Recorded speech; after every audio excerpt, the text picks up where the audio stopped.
저와 함께 같이 읽을 텐데 우리 말씀을 경외하는 마음으로 우리 벌쩍 일어나서 한번 같이 읽도록 하겠습니다.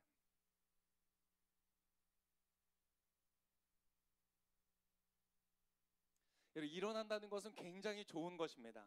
앉아서 일어나지 못하는 사람들이 있습니다. 평생을 앉아 있는 사람, 특별히 마음이 평생을 앉아 있는 사람들이 있습니다. 우리의 마음이 떨쳐 일어나고 깨어 일어나고 나의 모습으로 살아가고 싶지만 세상이 나에게 붙여준 꼬리표들 때문에, 이름표들 때문에, 세상이 나에게 준 기대의 무게 때문에 일어나지 못하는 사람들이 있어요. 여러분, 오늘 이 시간에 일어나실 때 여러분의 마음도 일으켜서 오늘 하나님의 말씀을 우리가 들을 때 이것이 축복인 줄 믿습니다.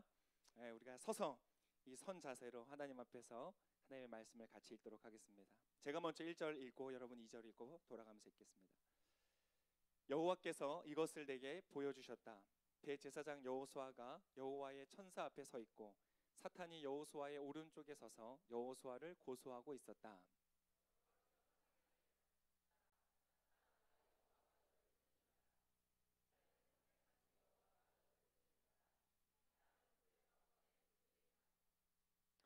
그때 여호수아가 더러운 옷을 입고 천사 앞에 서 있었다.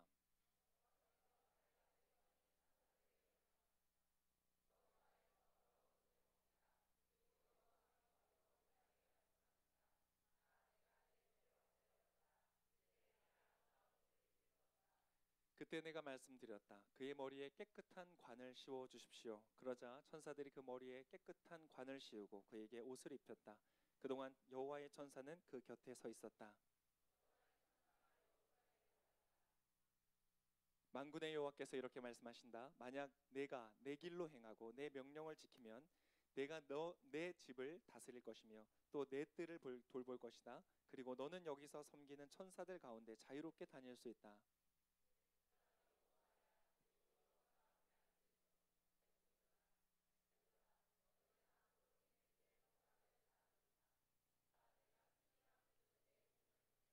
만군의 여호와가 말한다. 내가 여호수아 앞에 세운 돌을 보라. 돌 하나에 7개의 눈이 있다. 내가 이 돌 위에 이 땅의 죄를 하루 만에 없애겠다는 글을 새겨 놓겠다.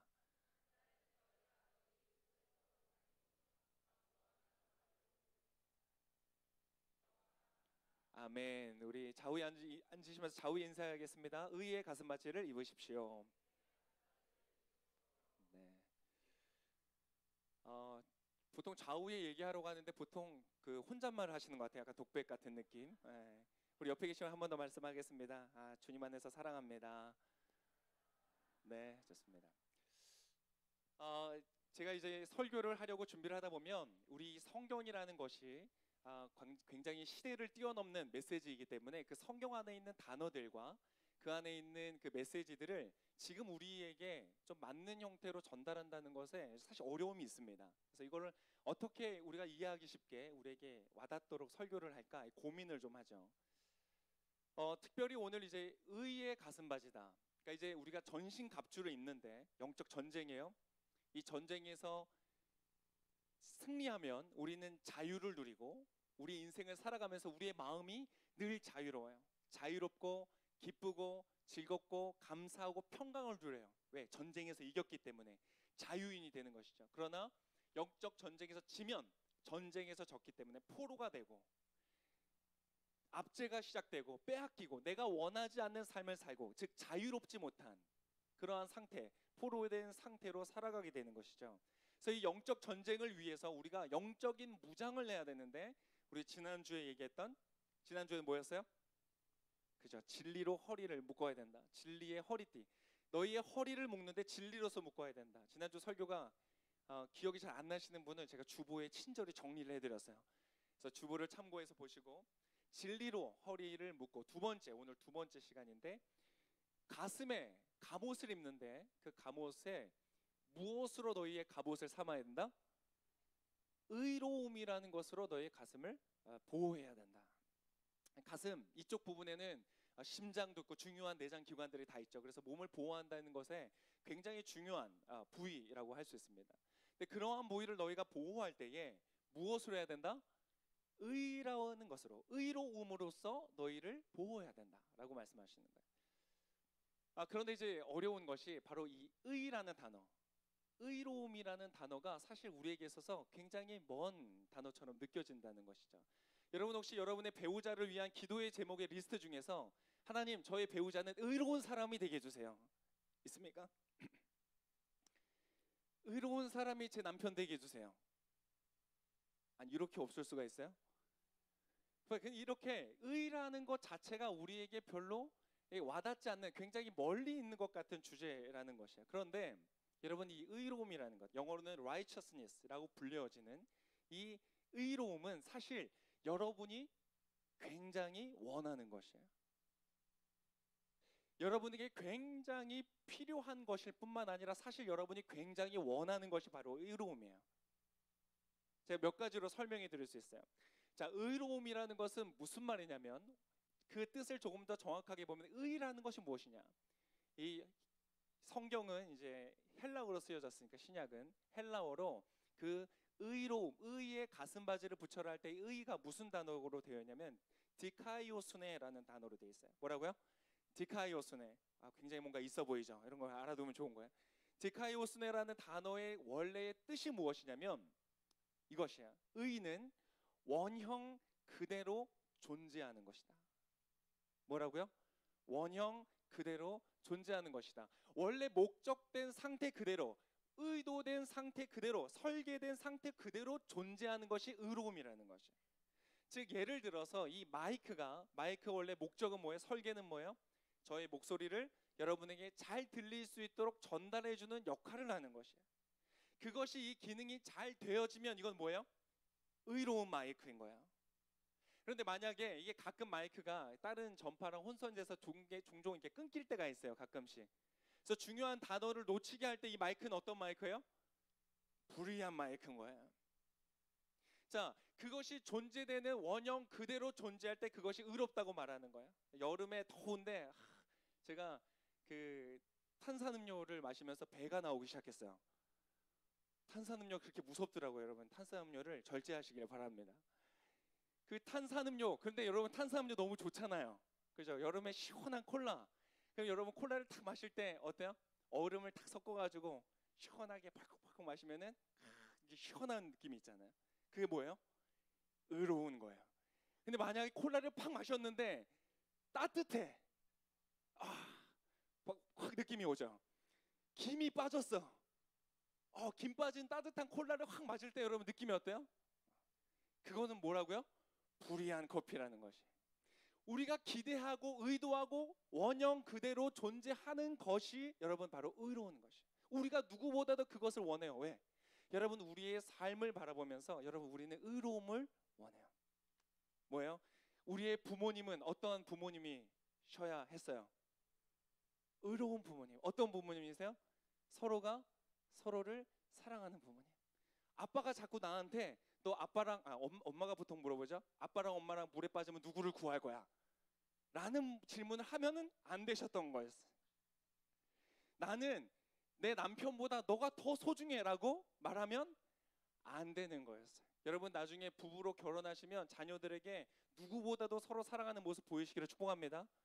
야 진짜 너의 아빠는 진짜 내 인생의 진짜 5점이야. 난 너밖에 없어. 막 이렇게 말하면 안 되는 거예요.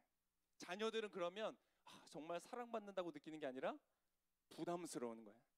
그죠? 우리 부모님은 어떤 부모님에서 나를 사랑해주고 나를 존중해 주셨어야 했어요. 내가 실수할 수 있었어. 그런데 나를 실수하는 것을 기다려 주셨어요. 그것이 의로움이에요. 부모님이라는 존재는 자녀의 울타리와 같아서 아주 죽을 것 같은, 망해버릴 것 같은 사고로부터는 보호해주지만 그 울타리 안에서 내가 시도해보고 실패해보고 성장할 수 있는 기회를 주시는 분이었어요. 그것이 의로운 부모님이셨어요. 여러분 의로운 부모님을 원하세요? 아멘, 원하죠. 여러분 선생님은 어떠세요? 여러분 교사 선생님들, 여러분이 어렸을 때 초등학교 때부터 만났던 선생님들은 어떤 분이셨어요? 나의 진짜 본질을 볼 수 있는 분이셨어야 했어요. 나의 가능성을 볼 수 있고 나의 잠재력을 볼 수 있고 그것을 말해주고 그것을 키워줄 수 있는 분이 바로 교사라는 분이었었던 거예요. 여러분 의로운 선생님을 원하세요? 물론이죠. 우리는 그러한 선생님을 만나기를 갈망해요. 우리는 우리의 삶에 의로움이 있기를 원해요. 특별히 여러분 또 친구들은 어때요? 여러분이 자라면서 친구들은 나를 왕따시키는 것은 어떤 거예요? 불의한 거예요. 그것은 하면 안 되는 일이었어. 내가 조금 독특할 수 있고, 내가 좀 그들에게 뭔가 불필요한 말을 했을 수도 있고, 미워할 만한 행동을 했었을 수도 있어. 그러나 친구란 건 뭐예요? 서로 용서해주고 이해해주고, 다른 사람의 잘못도 내가 잘못하는 것이 있기 때문에 양해해 줄 수 있는 사람들이 바로 친구들이라는 존재였어요. 그것이 친구의 원형이에요. 하나님이 설계하신 원래의 디자인이에요. 그래서 친구를 주시는 거예요. 마치 다윗처럼, 요나단처럼 서로가 서로를 아껴주고 살아가는, 신분이 다르고 삶의 어떤 경쟁자의 어떤 위치에 있을지라도 서로 사랑해 주는 거예요. 그런 친구를 만난다는 것은 너무나 놀라운 축복인 거예요. 많은 사람들이 이야기해요. 다윗이 다윗으로서 설 수 있었던 것, 그 사울의 정신적인 압박과 그 공격 속에서도 복수심에 그의 삶을 소멸시키지 않고 오히려 하나님의 길대로 갈 수 있었던 원동력이 어디에 있는가? 요나단의 사랑에 있었다고 말하는 사람들이 있어요. 맞아요. 그렇게 우리는 친구들이 참 소중해요. 여러분, 의로운 남편을 원하세요? 아멘이죠. 당연히 원하죠. 나랑 결혼하면 이제부터는 나밖에 모르는 남자가 되는 거예요. 할렐루야. 나 외에는 걸그룹을 알기를 돌같이 하는 자인 거예요. 할렐루야. 그것이 의로운, 우리는 우리의 삶에 사실 의로움을 간절히 원해. 그것이 우리의 삶에 너무나 필요한 것일 뿐만 아니라 우리가 간절히 원하는 것이 바로 이 의로움이라는 것이다. 근데 동일하게 여러분, 우리의 개인적인 삶의 영역에서 의로움을 원할 뿐 아니라 이 세상 속에서도 의로움을 원해요. 여러분, 우리가 아는 정치인들은 어떤 사람들이어야 돼요? 의로운 정치인들. 어떤 사람들이 의로운 정치인들이에요? 그들이 말하는 바와 같이 정말 백성들을 위하여서, 국민들을 위하여서 그들이 어떤 권위를 행사하고 권세를 행사하는 사람들이어야 돼요. 정말 국민들을 위하여서 법을 만들고 법을 집행하는 사람들이어야 하는 것이에요. 그것이 의로운 것이고 우린 그것을 원해요. 이 시대에 누워서 침 뱉기 같은 이야기지만 여러분, 목사라는 사람들은 어떠한 목사가 의로운 목사예요?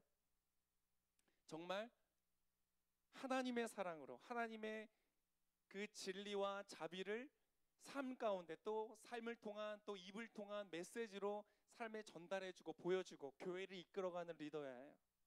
그런데 그렇지 못한 목회자들이 많죠. 저를 비롯해서. 그러니까 그러한 불의한 것들이 우리 이 세상 속에서 있는 것이죠. 우리는 의로움을 너무나 필요로 하고 너무나 원하지만 우리의 삶의 여정을 볼 때, 세상을 볼 때 의롭다기보다는 불의한 것들을 너무나 많이 발견하는 거예요. 자, 의로움이 원형 그대로, 의도된 그대로, 설계된 그대로 존재하는 것이 바로 이 의로움이기 때문에 그것이 아닌 상태, 변형되어지고 왜곡되어진 상태로 존재하는 그 불의라는 것은 사실상 깨어짐에 관한 것이에요. 그래서 여러분 아세요? 우리가 불의를 보면은 그 불의를 대하여 처음 느끼는 우리의 마음의 감정 상태는 무엇이냐면 아픔이에요. 깨어졌기 때문에. 우리가 우리의 삶에 있었던 불의들을 바라보면서 우리는 때때로 세상에 있는 불의를 바라보면서 분노하죠. 그래서 불의를 향한 우리의 마음이 분노라고 생각하지만 여러분, 사실 그 이전에 앞서 있는 것이 아픔이에요. 슬픔이에요. 이것을 정확하게 이해하지 못하고 분노만을 가지고 불의를 해결하라고 한다면 여러분, 그 사람은 실수하게 될 거예요. 의를 이룰 수가 없어요. 의라는 것은 그저 반대되는 세력들을 다 제거하는 것이 의로움이 아니라, 나랑 의견을 달리하고 나의 생각과 다른 사람들을 그냥 다 무시하고 제거해버리는 것이 의로움이 아니라 그 원형 그대로를 회복하는 것이 의로움이기 때문에. 그래서 여러분, 아기를 바라볼 때 아기에게 있어서 의로운 세상은 어떤 세상이에요? 그 아기를 보호해주고 그 아기의 필요를 공급해주고, 그냥 그 아기가 무엇을 할 수 있느냐 없느냐를 떠나서 그 존재 그대로 그 가치를 인정해주고 사랑해주는 것. 그래서 그러한 사랑을 가장 잘 주실 수 있는 분들 중에 한 분이 할아버지와 할머니래요. 여러분, 나중에 할아버지 할머니 되면 그런 사랑을 해주시길 바랍니다. 할아버지 할머니는, 부모님은 아이들에게 옳고 그름을 가르쳐야 되기 때문에 때때로 많이 혼내지만 할아버지 할머니들은 그런 거 그냥 상관없이 그건 아빠가 다 하면 되니까, 엄마가 하면 되니까 그냥 다 품어줄 수 있는 게 사랑이. 사람은 그러한 사랑을 필요로 해요. 그런데 그러한 아기가, 그렇게 보호받고 사랑받아야 되는 아기가 인신매매를 당하고 납치가 되고 실종이 되는 것을 바라보면서 우리가 가장 먼저 느끼는 것은 무엇이야? 그 불의함에 대한, 깨어짐을 향한 아픔이 있는 것이. 이 세상을 보면서 하나님께서 이 땅을 바라보시면서, 우리의 인생을 바라보시면서, 우리의 불의를 바라보시면서 하나님이 가장 느끼시는 첫 마음은 무엇이냐면 아픔이라는 것이.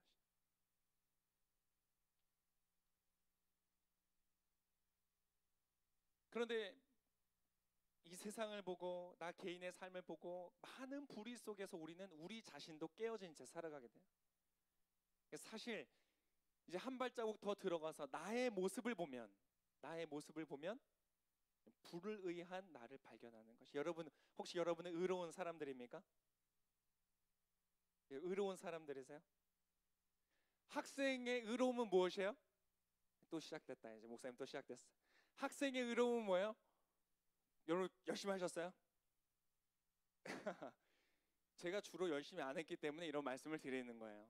제가 대학교 1학년 1학기 때 학사 경고를 먹어봤어요. 여러분 혹시 먹어보셨어요? 학사 경고? 네. 저희는 팀 제도가 있었는데 저희 팀에 형제들만 한 7명이 학사를 먹었어요. 학고를. 그 중에 제가 1등으로 먹었어요. 점수 소수점 혹시 먹어보셨어요? 1점이 넘지 못하는 성적으로 제가 한번 학고를 먹어봤어요. 저는 불의한 학생이었어요. 우리도 친구였고 우리도 자녀였고 우리도 마땅히 그래야 하는 원형을 가지고 있었지만 우리는 그렇게 살지 못했어요. 누구보다도 우리 자신이 불의하다는 것을 알아요. 성경은 종종 그 불의함과 의로움을 무엇으로 은유적으로 설명해 주냐면 옷을 입는 것으로 설명해 줘요.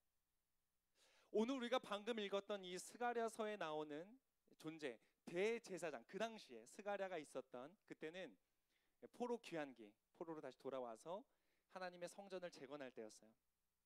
그때 있었던 이 여호수아라고 불려지는 대제사장이 있었어요. 그 당시에 제사장 중에서 가장 탑이었던 사람, 그러니까 전체 종교적인 지도자였던 이 여호수아가 있는데, 이 스가랴의 환상 속에 나타났는데 이 여호수아가 어떤 옷을 입고 있었어요? 오늘 본문을 한 번 더 다시 읽겠습니다. 자, 3절의 말씀을 한번 같이 읽겠습니다. 3절 읽겠습니다. 우리 자막으로 나오니까 자막을 보면서 읽겠습니다. 시작.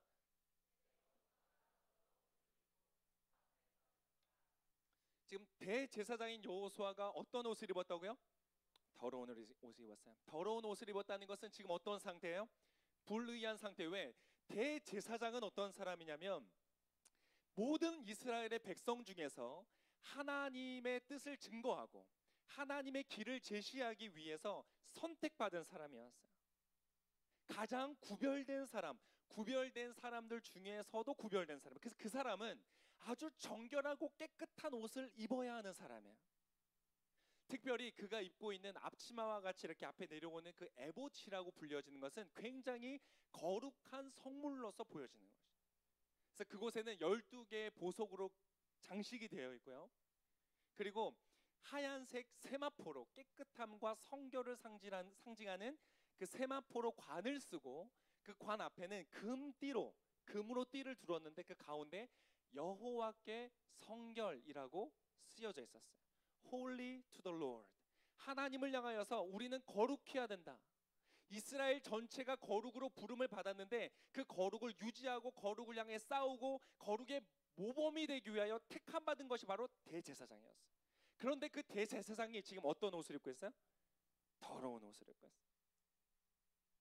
즉 그가 존재해야만 하는, 대제사장으로서 존재해야만 하는 원형대로 있지 못하고 그 의로운 상태를 잊지 못하고 불의한 상태 가운데 있는 것을 말하는 것이, 이것이 바로 우리들의 모습이요 이 세상의 모습인 것이죠. 더러운 옷을 입고 있는 것이에요. 많은 사람들이 그 의로움을 얻기 위해서, 나의 존재 그 원형을 회복하기 위해서, 나의 잠재력, 나의 가능성, 나에게 주신 이 모든 가치 있는 것들, 시간이라는 것들, 생명이라는 것들, 기회라는 것들, 우리에게 주어지는, 값없이 우리에게 주어지는 수많은 놀라운 축복들이 그 원형 그대로 나의 삶에 이루어지기 위해서 많은 사람들이 엄청난 노력을 합니다. 우리의 삶에 의로움을 추구하기 위해서. 왜? 우리는 가치 있는 사람들이기 때문에. 옆에 있는 분들에게 말씀해요. 당신은 가치 있는 사람입니다. 아니, 그렇게 말하면 전달이 안 되고 가치 있는 사람이라고 말씀해 주셔야 돼요. 다시 한번, 당신은 가치 있는 사람입니다. 정말 여러분은 가치 있는 사람의, 가치가 없는 사람들이 없어요. 왜 그런지 아세요? 하나님의 형상대로 지음받았기 때문에 그래요. 얼마나 아름다운지, 어떠한 짐승이 그렇게 아름답게 노래를 부르고 아름다운 소리로 울고 아름다운 외모를 갖췄다고 할지라도 여러분, 당신과 비교할 수 없어요. 아무리 꽃이 아름다운 그 향을 내면서 아름다운 자태로 피었다고 할지라도 당신보다 가치 있지 않아요. 당신보다 아름답지 않아요. 당신은 그렇게 아름답게 지음받았어요. 아름답게 살아가고 아름답게 인정받고 아름답게 도움을 받도록 여러분은 지음받았어요. 그런데 우리의 불의한 세상 때문에, 나의 불의함 때문에, 더러운 옷으로 입혀져 있는, 이렇게 더럽혀진 우리이기 때문에 많은 사람들이 그것을 극복하려고 노력해요. 어떤 사람들은 돈을 많이 벌어서 극복하려고 해요. 나의 가치, 나의 존재감을 돈을 통해서, 나의 소유를 통해서 아름다운 집을 짓고 좋은 차를 타고 다니고 많은 사람들로부터 사랑받는, 존경받는 높은 자리에 있으면 나의 의로움이 회복될 거라고, 나의 원형이, 나의 영광이 회복될 거라고 생각하고 달려가요. 그러나 그렇지 않아요. 어떤 사람들은 종교에 목숨을 걸어요. 기도를 가고 예배를 가고 월요일부터 주일까지 날마다 할 수 있는 자신의 최대한의 종교적인 노력을 다해요. 의로워지기 위해서. 어떤 사람들은 도덕에 목숨을 걸어요. 옳게 살아야 되는 거예요. 거짓말을 하면 안 되는 거예요. 거짓말을 하는 사람 보면 참을 수가 없는 거예요. 부모님이 우리 늦잠 자는 걸 차마 보고 있을 수가 없었던 것처럼 쪼는 거예요. 여러분, 우리는 그렇게 여러 가지 형태로 우리의 의로움을 완성하려고 노력을 합니다. 여러분, 그런데 문제가 있어요. 그것으로 회복이 되지 않는다. 하나님이 태초에 우리에게 허락하여 주셨던 당신의 인생을 향한 하나님의 원형은 무엇인가? 여러분, 그것은 비교할 수 없는 아름다움이, 지금 우리가 누리고 있는 우리의 인생과는 비교할 수 없는, 우리가 아무리 노력해서 옷을 빨고 돈을 벌고 성취를 하고 이렇게 그것이 다 소용없거나 무의미하다는 것이 아니에요. 가치 있고 아름답고 좋은 것들이에요. 그러나 그 모든 것들로 우리가 주님 앞에 선다고 할지라도 하나님이 태초에 우리를 향하여 가지셨던 그 원형의 영광을 생각하면 그 모든 것들은 누더기에 불과하다. 실제로 그 성취를 이룬 사람들은 그것을 아는 것이, 나의 인생의 목표를 이루고 깨닫게 되지는 것이, 그것이 그렇게 영광스러운 것이 아니라는 것을 알게 되는 거예요. 다 지나가는 것이라는 거예요. 오늘 아름답게 피었던 꽃도 아름답지만 내일이면 시들어서 말라서 죽어버리는 그러한 한순간의 영광과 같다는 것을 깨닫게 되는 것이죠. 우리는 그것을, 여러분, 약간 본능이라는 말이 사실 정확하진 않지만 약간 우리 안에는 영적인 본능으로 알고 있어요. 우리가 얼마나 망가져 있는지를 알고 있어요. 우리가 얼마나 더러운 옷을 입고 있는지를 알고 있어요. 우리 마음 안에 하나님이 두신 양심이 그것을 증언하기 때문에 내가 이렇게 했어야만 했지만 그렇게 하지 못했고 내가 반대로 행하였다는 것을 누구보다도 내 자신이 아는 거예요. 새로운 때때로 우리가 그 원형을 지으신 하나님을 알게 되면, 하나님은 모를 때는 몰라요. 그런데 그 하나님이 계시다는 것을 알고 하나님의 영광을 알게 되고 그 영광 앞에 우리가 서게 되면, 여러분, 우리는 어떠한 마음을 가져요? 두려움을 갖게 돼요. 이사야가 그랬어요.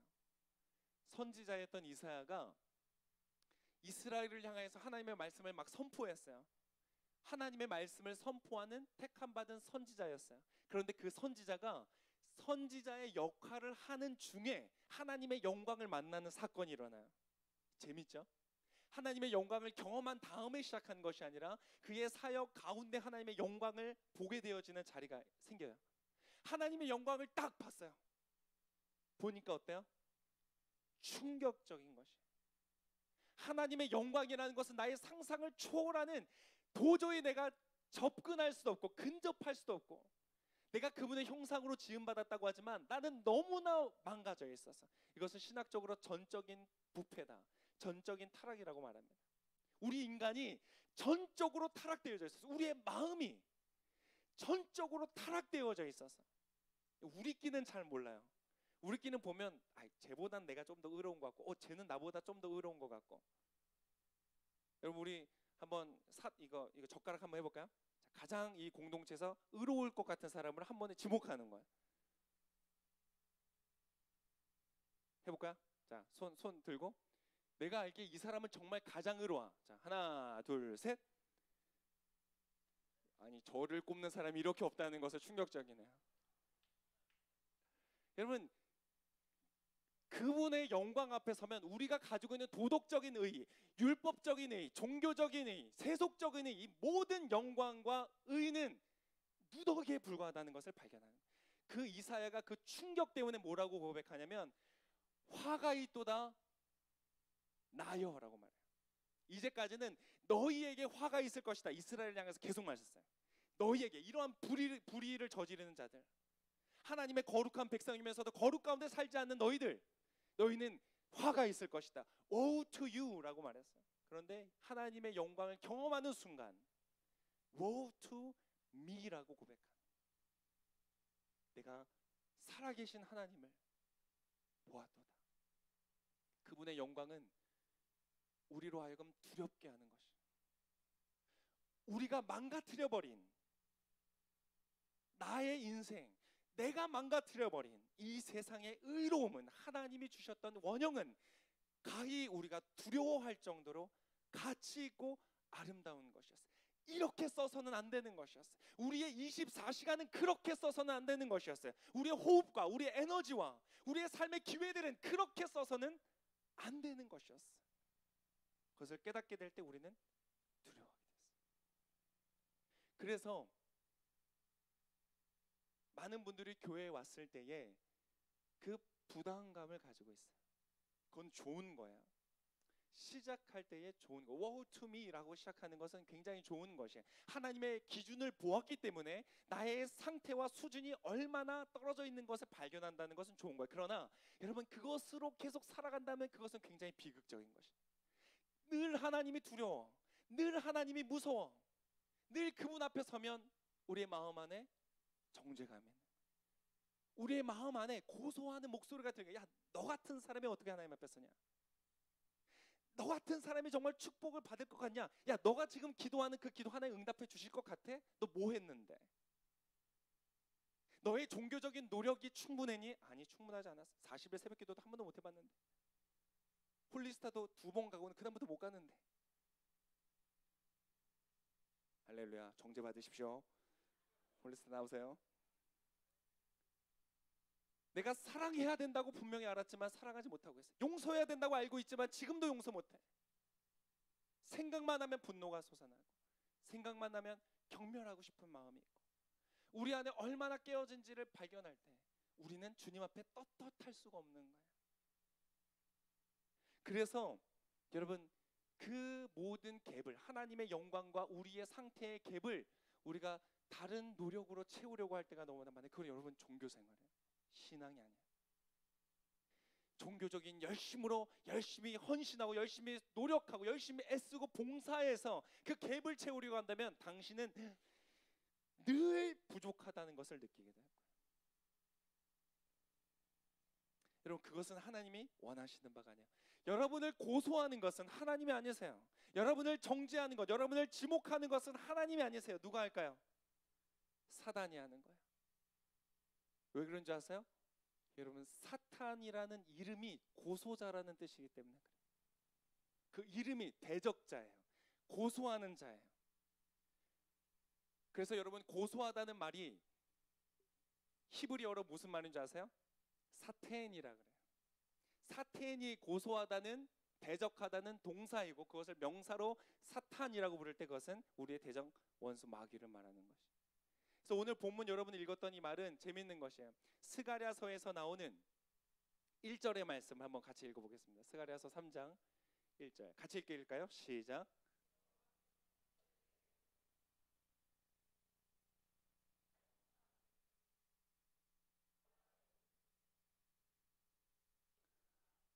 여기서 원어로 보면 재밌는 거예요. 사탄이 사탄하고 있는 거예요. 사단이 고소하고 있는 것이, 여러분을 고소하는 것은 하나님이 아니세요. 너 이것밖에 못했지, 너 저것밖에 못했지 라고 말씀하지 않으세요. 하나님은 사마리아 여인을 만나셨을 때 그렇게 묻지 않으셨어요. 만약 사마리아 여인을 만났을 때 예수님이 너 왜 그렇게 많은 남자들과 관계를 했니? 너 왜 그렇게 많은 남편을 두었니? 라고 만약에 물으셨다면 여러분 그 여인에게는 더 이상의 소망이 없는 것이, 왜? 말할 것이 없거든요. 변호할 것이 없거든요. 나는 나의 인생은 이렇게 해야 되는 것이 의롭다는 것을 알고 있고 그것에 비해서 나의 삶이 얼마나 망가져 있는지, 성적으로 관계적으로 얼마나 망가져 있는지 나의 모습을 알기 때문에 주님 앞에서 그렇게 물어보시면, 주님이 나를 고소하시면 할 말이 없어요. 갈 곳이 없어요. 그래서 제가 예전에 기도원에 가서 그 찬송을 부르는데 그렇게 눈물이 났어요. 천부여 의지 없어서. 혹시 아세요? 요즘에 찬송가를 잘 안 부르니까 모르시는 분들이 많더라고요. 그런 노래, 천부, 하늘에 계신 아버지죠. 얼마나 벌써 단어 자체가 옛날 말이잖아요, 그죠? 음도 굉장히 옛날스러워요. 천부여 의지 없어서 손 들고 옵니다. 하나님, 제가 의지할 곳이 없어서 주님 앞에 손 들고 항복하면서 옵니다. 그 다음 고백이 정말 가슴에 와닿더라고요. 주 나를 박대하시면 나 어디 가리까. 마음에 와닿는 분들이 있죠. 우리가 하나님 앞에 설 때 그럴 때가 있어요. 너무나 불의한 나의 인생을 알고 너무나 불의한 세상을 알기 때문에 그 어디에도 나의 이 원형을 회복시켜줄 그 진정한 의로움이 존재하지 않는다는 것을 우리가 세상을 경험하고 성취를 이루고 원하는 것을 얻을 때마다 우리는 깨닫게 되는 거예요. 하나님, 주님이 나를 박대하시면 나는 갈 곳이 없습니다. 너무 눈물이 나는 거예요. 막 울었어요. 여러분, 그런데 놀라운 사실을 우리가 알아야 됩니다. 기쁜 소식을 알아야 됩니다. 뭐예요? 주님은 당신을 고소하지 않으십니다. 주님은 당신을 정죄하지 않으십니다. 예수님 얼마나 좋으세요? 그러나 주님은 감춰둘 수는 없기에 드러내세요. 그것은 들추어내는 사단과는 다른 것이, 목적이 달라요. 사단은 들추어내서 수치를 주고 절망을 주고 사망을 주려고 하는 것이지만 예수님은 드러내어서 회복시키시는 거예요. 예수님이 여인에게 말씀하셨어요. 예수님이 여인에게 이걸 말씀하지 않으시고 그 다음 얘기를 하셨다면 여인은 늘 한 곳에 숨겨진 비밀을 가지고 예수님을 대했어야 했을 거예요. 그러나 예수님 그렇게 하지 않으셨어요. 가서 너의 남편을 데려올래? 뜨끔한 거예요. 여인이 뜨끔한 거. 저 남편 없어요. 숨기려고 하죠. 예수님 얼마나 좋으세요? 야, 너 지금 어디서 불화를, 그렇게 안 하시고 예수님 뭐라고 하세요? 그래, 네 말이 맞다. 너가 전에 5명의 남자가 있었고 지금도 남자가 있지만 그 남자도 너의 남편이 아니니 너의 말이 맞다. 예수님 얼마나 좋으세요? 옛날에 그 신나는 찬양 중에 그런 가사가 있어요. 영어 가사 중에 약간 이런 가사예요. He is for me, not against me. 그분은 나를 위하시는 분이지 대적하시는 분이 아니시다. 얼마나 위로가 되는 말씀이신지 몰라요. 여러분, 여러분을 정죄하는 것은 하나님이 아니라 사탄입니다. 여러분의 사탄의 그 고소와 정죄 속에 여러분 귀를 기울이지 않으시기를 축복합니다. 그래서 우리를 망하게 하는 것이. 근데 여러분, 사탄의 고소는요 강력합니다. 힘이 있어요. 왜 그런지 아세요? 그 말이 진짜이기 때문에 그래. 내가 진짜 불의하거든요. 여러분, 그래서 불의함은요 치명적인 약점이에요. 오늘 왜 하나님께서 의의 가슴바지를 너희가 붙여야 된다고 말씀하시는가? 불의라는 것이 치명적인 약점이 되기 때문에 그래요. 여러분, 그걸 가장 잘 볼 수 있는 때가 언제냐면 선거철이에요.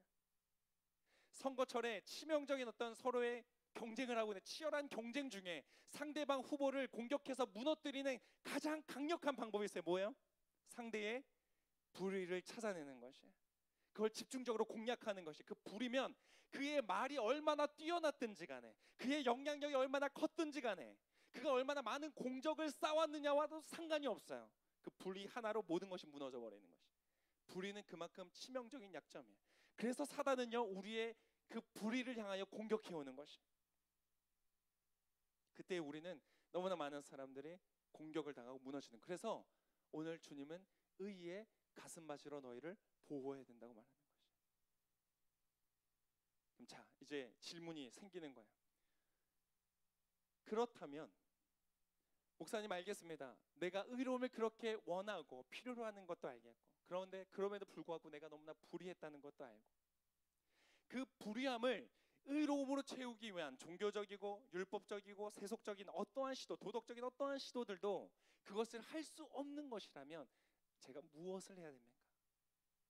어떻게 하면 나의 인생의, 나의 존재의 원형이 회복되어질까? 내가 맺고 있는 관계들의 원형이 어떻게 하면 회복되어질까?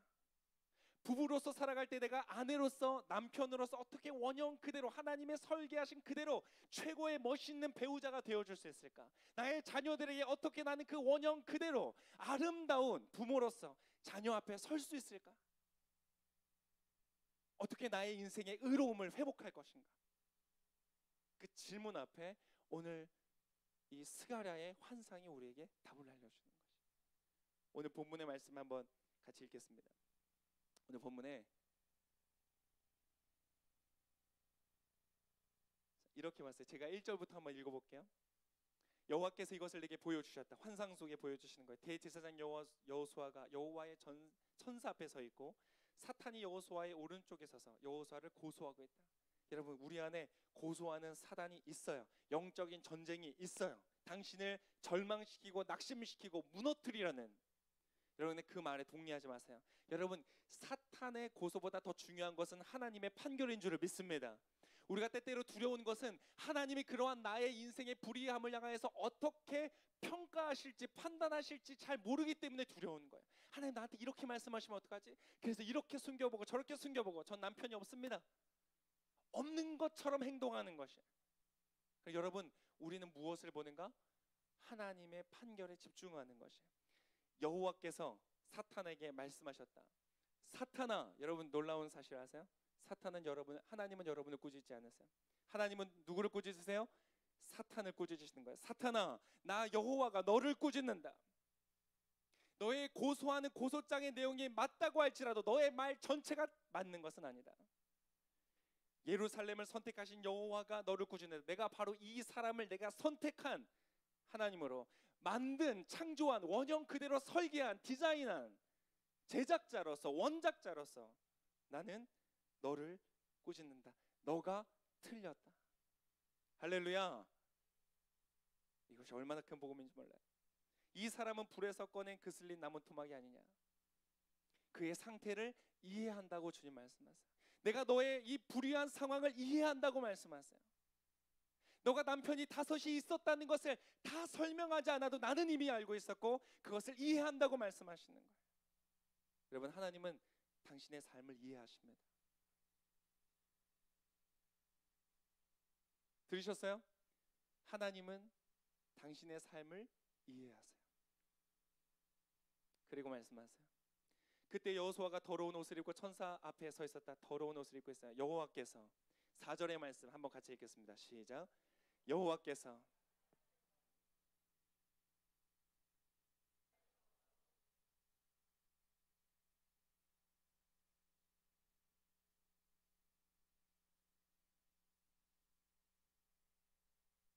어떻게 하셨어요? 그 더러운 옷을 입고 있는 것을 향하여 따지거나 묻거나 정죄하거나 책망하시거나 혼내지 않으시고 꾸짖지 아니하시고, 주님은 말씀하세요. 더러운 옷을 벗겨라. 그리고 뭘 하신다고요? 아름다운 옷을 입을 것이다. 더러운 옷을, 그 더러운 옷이 뭐예요? 너의 죄를 없애버렸다.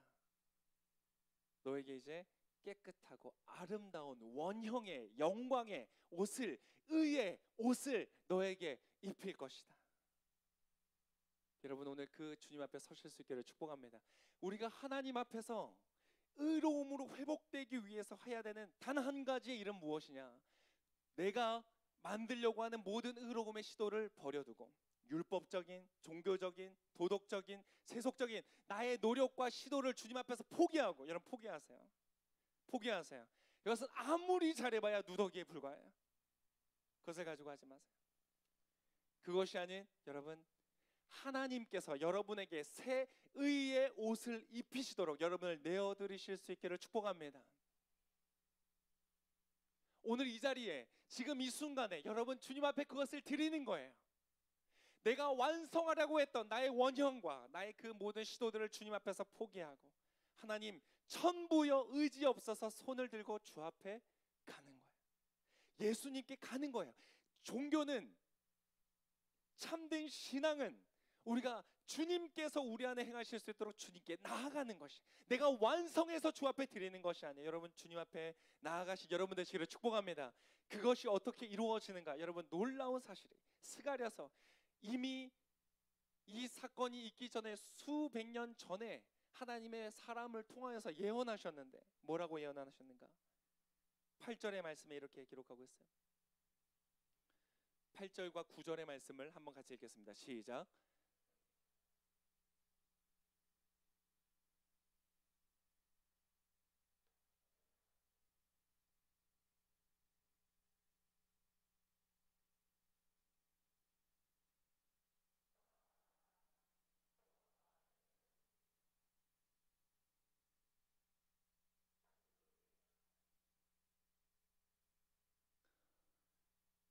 이미 이때 무엇이 예언되어지는가?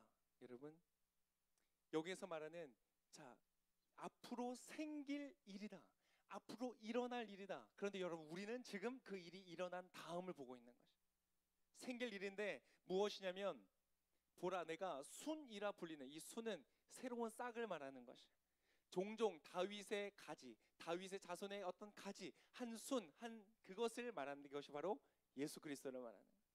근데 그 예수께서 이 땅에 오시면 어떻게 하시는가? 하나님이 신비스러운 어떤 돌, 눈이 막 달려있는 돌, 영적인 어떤 의미를 가지고 있는 그 돌에 어떠한 기록을 세웠는가? 내가 그 돌 위에 이 땅의 죄를, 여기 한번 다 같이 읽어보겠습니다. 다시 한번. 내가 그 돌 위에, 9절 말씀에 시작. 내가 아니 이거는 여러분 이렇게 읽으면 안 되고, 자 지금보다 옥타브를 한 옥타브 올리겠습니다. 씩씩하게 읽는 거예요. 이건 놀라운 축복의 메시지야. 한번 같이 읽겠습니다. 다시 한번. 자 높여, 도레미파솔, 솔로 가면서 솔 읽겠습니다. 시작. 내가 그 돌 위에, 할렐루야.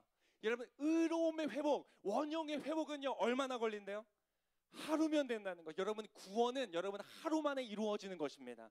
당신의 인생의 원형은 하루 만에 이루어지는 것입니다. 의의 옷을 입는 것은 여러 날 동안 내가 돌을 닦고 수고하고 헌신하고 봉사하고 배우고 교육받아서 입는 것이 아니라 하루 만에 예수 그리스도를 만나는 그 하루에 의로운 옷을 입게 되어지고 회복되어지는 줄 믿으시길 축복합니다. 이것이 이루어지는 것이, 이것이 어떻게 이루어지는가? 여러분 그 원리가 있는데요, 그 원리를 놀랍게도 이 의라고 불려지는 한자가 보여주고 있어요. 이걸 연구하는 사람들이 있어요.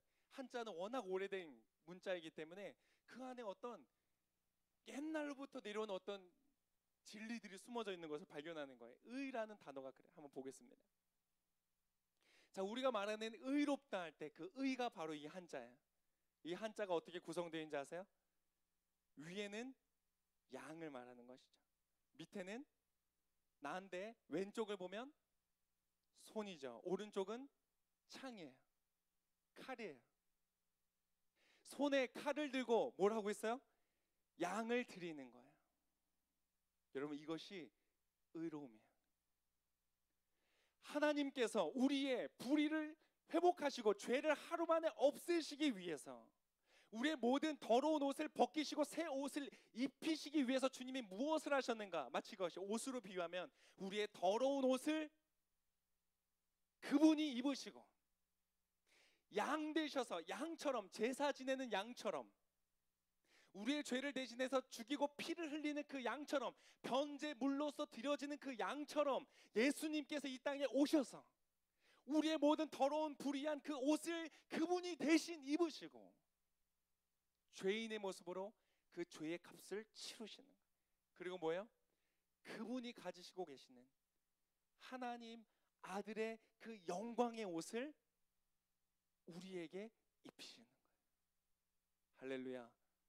그 예수 그리스도, 그 어린 양 되신 그리스도 안에 거하는 것이, 그 밑에 나로서 존재하는 것이 의로움이라고 말하고 있는 것이에요. 놀랍죠? 오늘 주님은 여러분에게 말씀하십니다. 내가 너의 인생의 원형을 회복시킬 것이다. 여러분의 존재는 주님 안에서 회복되어지는 줄 믿으시기를 축복합니다. 비슷하지만 교회 아니에요. 비슷하지만 예배 아니에요. 그리스도 안에서 여러분 회복되어지는 것이에요. 여러분, 사단의 고소와 정죄가 있다면 여러분 당당하게 말씀하세요. 그래, 네 말이 맞다. 나는 그런 불의한 자다. 나는 그런 의로운 인생을 살지 못했다. 그러나 예수께서 그 죄값을 담당하셨다. 이제 나는 하나님의 사랑받는 자녀가 되었다. 하나님의 형상대로 지음받은 그 놀랍고 아름다운 영광스러운 존재로서 회복되었다라고 선언하시기를 축복합니다. 그것이 믿음이에요. 그럼 목사님, 옷은 갈아입었는데 아직 제 마음속에는 더러운 것들이 남아있는데, 맞아요. 그럼 이건 어떻게 해야 되나요? 그럼 이것도 결과적으로 제가 열심히 돛닦고 열심히 노력하고 훈련하고 해서 되어지는 것 아닌가요? 그렇지 않아요. 여러분에게 물론 순종은 필요합니다.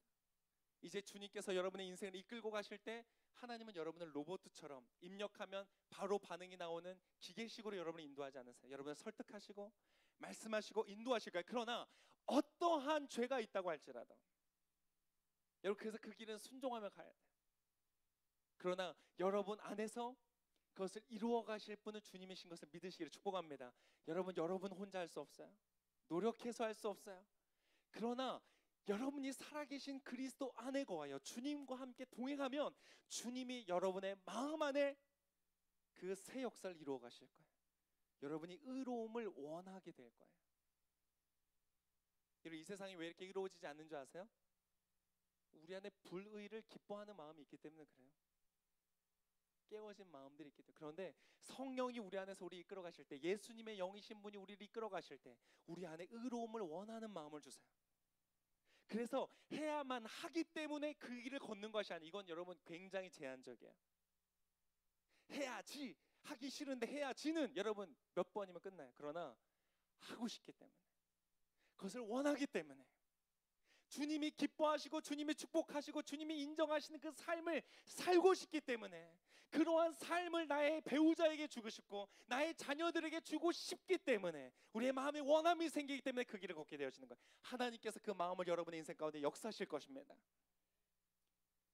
그리고 그 의로운 옷은 이제 영원히 거쳐지지 않는 것이. 여러분이 그 길을 걸어가다가 죄를 지을 거예요. 불의한 선택을 할 거예요. 그러나 그때에 주님께서 그 옷을 거두지 않으세요. 여러분의 구원은 완전히 보장된 것을 믿으시기를 축복합니다. 그래서 우리는 여러분 담대해요. 담대한데 겸손해요. 내가 이룬 의가 아니기 때문에, 주님께로 그저 값없이 덧침바 받은 예수께서 대가를 지불하신 그 의를 얻어 입은 것이기 때문에 우리는 겸손할 수밖에 없어요. 그러나 담대해요. 주님 앞에 나가서 구할 때 담대. 왜? 이미 주님께서 다 주셨기 때문에, 회복하셨기 때문에. 여러분, 그것을 누리는 여러분의 인생 되시기를 축복합니다. 같이 기도하겠습니다. 여러분, 이 시간 기도할 때에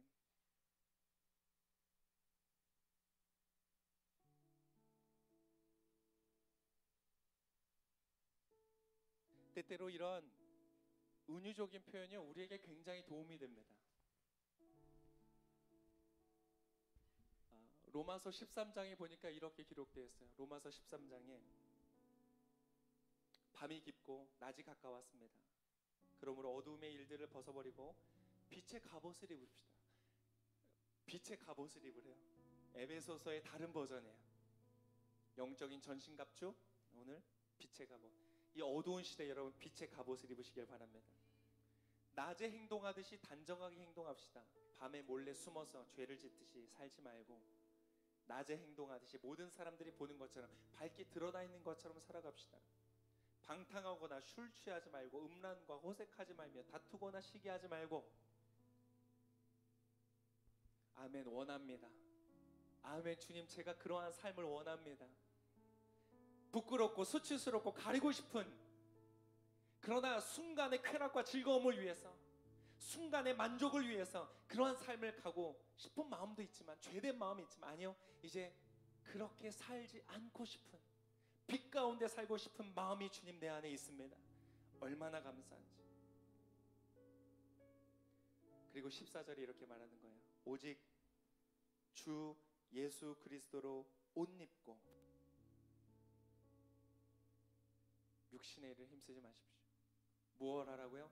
예수 그리스도로 옷을 입으래. 이것이 바로 의의 가슴바지를 입는 것이. 여러분, 예수 그리스도로 옷 입는 이 시간 되시기를 축복합니다. 저의 불의한 모습들이 있습니다. 더러운 옷이 있습니다. 그러나 주님, 이 시간 그 하나님의 아들의 영광에 그 밝게 빛나는 빛의 옷을, 나의 인생의 원형의 옷을 이제 입습니다. 그리고 이제 늘 예수 그리스도로 옷 입고 날마다 살아가는 인생 되어지게 하여 주시옵소서. 나의 노력으로 그 의를 이루려고 하는 누더기와 같은 삶을 살아가는 것이 아니라 이제 주님께만 의지하고 주님 내 안에 마음껏 일하실 수 있도록 나를 내어드리며 늘 주님 앞에 순종하며 따라가는 인생이 되기를 원합니다. 하나님, 우리 안에 역사하여 주시옵소서. 그때에 주님께서 여러분 안에 역사하실 것입니다. 여러분의 원형, 그 아름다움, 그 영광을 주님께서 회복하실 것입니다. 여러분의 존재, 여러분의 사명, 여러분의 인생, 여러분의 이름 주님께서 회복하시며 놀라고 아름다운 영광스러운 삶으로 여러분을 인도해 가실 것입니다. 시간 우리 그 주님 앞에 나아가십시오. 기도하며 나아가십시오. 하나님, 이제 그렇게 나의 모든 누더기와 같은 옷을 벗고 주님의 그 의로운 옷을 입기를 원합니다. 주님, 우리 안에 놀랍고 아름다운 축복으로 역사하여 주시옵소서. 이 시간 우리 함께 같이 기도하며 나아가시겠습니다.